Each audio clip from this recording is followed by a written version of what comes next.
ിയിൽ ദുരിതം തീർക്കുന്ന അറവ് മാലിന്യ സംസ്കരണ പ്ലാന്റിനെതിരെ പ്രതിഷേധം തുടരാൻ തീരുമാനിച്ചു സമരസമിതിക്ക് നൽകുന്ന ഉറപ്പുകൾ ഫ്രഷ് കട്ട് ഉടമകൾ തുടർച്ചയായി ലംഘിക്കുന്നു. ഫ്രഷ് കട്ട് തുടർന്ന് പ്രവർത്തിക്കാൻ അനുവദിക്കില്ല. പ്രദേശവാസികൾക്കെതിരായ പോലീസ് നടപടികളിൽ പ്രതിഷേധിച്ച് ഫ്രഷ് കട്ട് വിരുദ്ധ മഹാറാലി സംഘടിപ്പിക്കുമെന്നും ഭാരവാഹികൾ അറിയിച്ചു.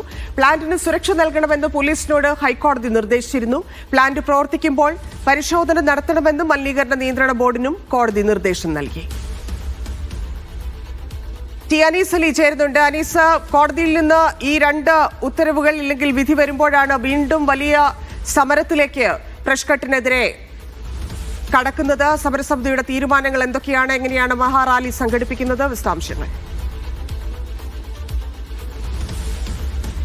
ഈ മാസം 12-ാം തീയതിയാണ് ഫ്രഷ് കട്ടിനെതിരെ മഹാറാലി സംഘടിപ്പിക്കാൻ സമരസമിതി തീരുമാനിച്ചിട്ടുള്ളത്. അവരെ സംബന്ധിച്ചിടത്തോളം വലിയ തരത്തിലുള്ള പ്രതിഷേധത്തിലേക്ക് കാര്യങ്ങൾ പോവുകയാണ്. ഇന്ന് ഇപ്പോൾ ഇവിടെ സമരം ഉദ്ഘാടനം ചെയ്യാനെത്തുന്നത് PT ജോൺ എന്ന് പറയുന്ന കർഷക സമിതിയുടെ നേതാവാണ്. അദ്ദേഹം ഈ സമരം അല്പസമയത്തിനകം ഉദ്ഘാടനം ചെയ്യും. അതോടൊപ്പം തന്നെ ആളുകളെ സംബന്ധിച്ചിടത്തോളം വലിയ തരത്തിലുള്ള ആശങ്കകൾ പ്രദേശത്ത് നിലനിൽക്കുന്നുണ്ട്. അവര് എത്രയും കാലം സമരം ചെയ്തിരുന്നത് ഈ ഫ്രഷ് കട്ടിനെതിരെ ആയിരുന്നു. ഈ ഫ്രഷ് കട്ടിനെ അത് ഇവിടെ ജീവിക്കാൻ സാധ്യമാവാത്ത വിധം അവരുടെ ജലവും ശുദ്ധവായുവും നഷ്ടമായി കൊണ്ടിരിക്കുന്നു. ഇതിനിടയിൽ ഇപ്പോൾ ഹൈക്കോടതിയുടെ ഇടക്കാല ഉത്തരവുണ്ടായിരിക്കുന്നത് ഫ്രഷ് കട്ടിന് അനുകൂലമായാണ് എന്നത് ഈ ആളുകളെ സംബന്ധിച്ചിടത്തോളം വലിയ തരത്തിൽ ഇനി എന്ത് ചെയ്യും എന്ന ചോദ്യത്തിന് മുമ്പിലാണ് എല്ലാവരും ഉള്ളത്. നിയമപാലകരും നിയമ സംവിധാനവും തങ്ങൾക്ക് സുരക്ഷ ഒരുക്കേണ്ടതിന് പകരം ഇവിടെ കമ്പനി മുതലാളിമാർക്ക് സുരക്ഷ ഒരുക്കുകയാണോ എന്നാണ് സാധാരണ ആളുകൾ ചോദിക്കുന്നത്. അഭയം തേടി ഇനി എവിടെയാണ് തങ്ങൾ സമീപിക്കേണ്ടത് എന്നാണ് ആളുകൾ ചോദിക്കുന്നത്. എന്താ ഇവിടുത്തെ സാഹചര്യം? ഇവിടെ ഇപ്പോൾ സാഹചര്യം എന്ന് പറഞ്ഞാൽ ജനങ്ങൾ വളരെ രോഷകരായിട്ടുള്ളതാണുള്ളത്. അവർക്ക് ഇതിനുകൊണ്ട് വളരെയധികം ബുദ്ധിമുട്ടുണ്ട്. അതായത് സ്മെല്ല് കാര്യങ്ങളൊക്കെ ഇതിന് മുന്നേ ഭയങ്കര ബുദ്ധിമുട്ടുണ്ട്. എല്ലാ അധികാരികളും ഇവർക്ക് അനുകൂലമായിട്ടുള്ള റിപ്പോർട്ടുകൾ മാത്രമാണ് തരുന്നത്. നമ്മുടെ നാടിനെ സംബന്ധിച്ചിടത്തോളം നമ്മൾ ജീവിക്കാൻ വേണ്ടിയുള്ള സമരമാണ്. ഈ ഒരു സ്വാതന്ത്ര്യ സമരം പോലെ ഈ നാടിനെ നിലനിർത്തിക്കണോ വേണ്ടയോ എന്നുള്ള സമരമാണ്.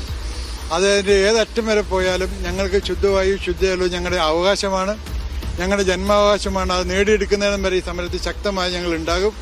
അത് ഈ നാട്ടിലെ എല്ലാവരെയും ഉൾപ്പെടുത്തി, ഈ നാട്ടിലെ എല്ലാ സാമൂഹിക സാംസ്കാരിക എല്ലാ പ്രവർത്തകരെയും ഉൾപ്പെടുത്തി നാട് ഒറ്റക്കെട്ടായി ഈ സമരത്തെ നേരിടും. സമരത്തിന് ഈ ഫ്രഷ് കട്ടിനെ നേരിടാനുള്ള സമരത്തിൽ ഉണ്ടാകുമെന്ന് മാത്രമാണ് പറയാനുള്ളത്. സമരസമിതി ഇപ്പോൾ സമരം നടത്തുന്നു. അതോടൊപ്പം തന്നെ സമരസമിതി നേതാക്കൾ ഫ്രഷ് കട്ടിന്റെ 100 മീറ്റർ അടുത്തേക്ക് വരരുത് എന്നാണ് ഹൈക്കോടതിയുടെ പുതിയ ഉത്തരവുണ്ടായിരിക്കുന്നത്. മാത്രമല്ല വാഹനങ്ങൾ തടയുന്നവരെ കർശനമായി നേരിടാനും ഹൈക്കോടതി ഉത്തരവിരിക്കുന്നു. അതോടൊപ്പം തന്നെ പോലീസ് സുരക്ഷ ഫ്രഷ് കട്ടിന് സുരക്ഷ ഒരുക്കണമെന്നാണ് ഇപ്പോൾ ഹൈക്കോടതിയുടെ ഉത്തരവ്. എന്താണ് ഇതിനൊക്കെ എങ്ങനെ നോക്കിക്കാണുന്നത്? നമ്മുടെ രാഷ്ട്രപിതാവായ മഹാത്മാഗാന്ധി എങ്ങനെയാണോ നമുക്ക് സ്വാതന്ത്ര്യം നേടിത്തന്നത് ആ രീതിയിലുള്ള സമരമാണ് നമ്മൾ ചെയ്യുന്നത്. നമുക്കെല്ലാവരും അറിയുന്ന പോലെ നീതിദേവതയുടെ കണ്ണ് കെട്ടിയിരിക്കുകയാണ്. അവർക്ക് ഈ ജില്ലാ ഭരണകൂടവും അതിൻ്റെ ബാക്കിയുള്ള കാര്യങ്ങൾ പൊല്യൂഷൻ കൺട്രോൾ ബോർഡ് കൊടുക്കുന്ന റിപ്പോർട്ടിന്റെ അടിസ്ഥാനത്തിലാണ് വിധി വരുന്നത്. ഞങ്ങളുടെ ഒന്ന് കേൾക്കാനോ ഇരകളെ ഒന്ന് കേൾക്കാനോ അവരുടെ കാര്യങ്ങൾ മനസ്സിലാക്കാനോ ഇവിടുത്തെ ഭരണകൂടമോ ഇവിടുത്തെ കോടതി പോലും മനസ്സ് വെക്കാത്തതിൽ ഞങ്ങൾക്ക് അതിവേഗ സങ്കടമുണ്ട്. ഈ കോടതിയുടെ ഉത്തരവുണ്ടായ ഒരു സാഹചര്യത്തിൽ എങ്ങനെയാണ് നിങ്ങൾ ഇനിയിപ്പോൾ മുന്നോട്ട് പോകാൻ ഉദ്ദേശിക്കുന്നത്? ഞങ്ങൾ ശക്തമായ പ്രതിഷേധവുമായി മുന്നോട്ട് പോവുകയും ഈ പ്രസ് കട്ട് അടിച്ചു പൂട്ടുന്നത് വരെ ഞങ്ങൾ ശക്തമായ പ്രതിഷേധവുമായി മുന്നോട്ട് പോകും. ഞങ്ങൾക്ക് നാട്ടിൽ ജീവിക്കാൻ വേണ്ടി ശക്തമായി പൊരുതും. ഇപ്പൊ പറഞ്ഞിട്ടുള്ളത് കോടതി പോലീസ് സുരക്ഷ നൽകേണ്ടത് ഫ്രഷ് കട്ടിനാണെന്നാണ്. എന്തുകൊണ്ടായിരിക്കും ഇങ്ങനൊരു വിധി വരുന്നത്? കോടതിക്ക് പക്ഷ താല്പര്യം ഉണ്ടാവൂല, അതേസമയം ഇവിടെ നിന്ന് പോകുന്ന റിപ്പോർട്ട് അങ്ങനെ ആയതുകൊണ്ടായിരിക്കും. ഇവിടെ പാവങ്ങളൊപ്പം മേലുദ്യോഗസ്ഥന്മാർ പാവങ്ങളൊപ്പമില്ല എന്നുള്ളതിന്റെ ഏക തെളിവാണ് ഇപ്പോൾ കോടതിയുടെ വിധി. ഇപ്പൊ ഞങ്ങൾക്ക് ജനങ്ങൾക്ക് ഇവിടെ 4000 കുടുംബങ്ങളോളം നല്ലൊരു വായു ശ്വസിക്കാതെ ഒരു ജലം നല്ലത് കുടിക്കാൻ കഴിയാതെ ജീവിക്കുകയാണ്. പിഞ്ചു മക്കൾ വരെ രോഗികളായി, ഒരേയിൽ പ്രായം വന്നവരൊക്കെ രോഗികളായി നിൽക്കുന്ന ഒരവസ്ഥ.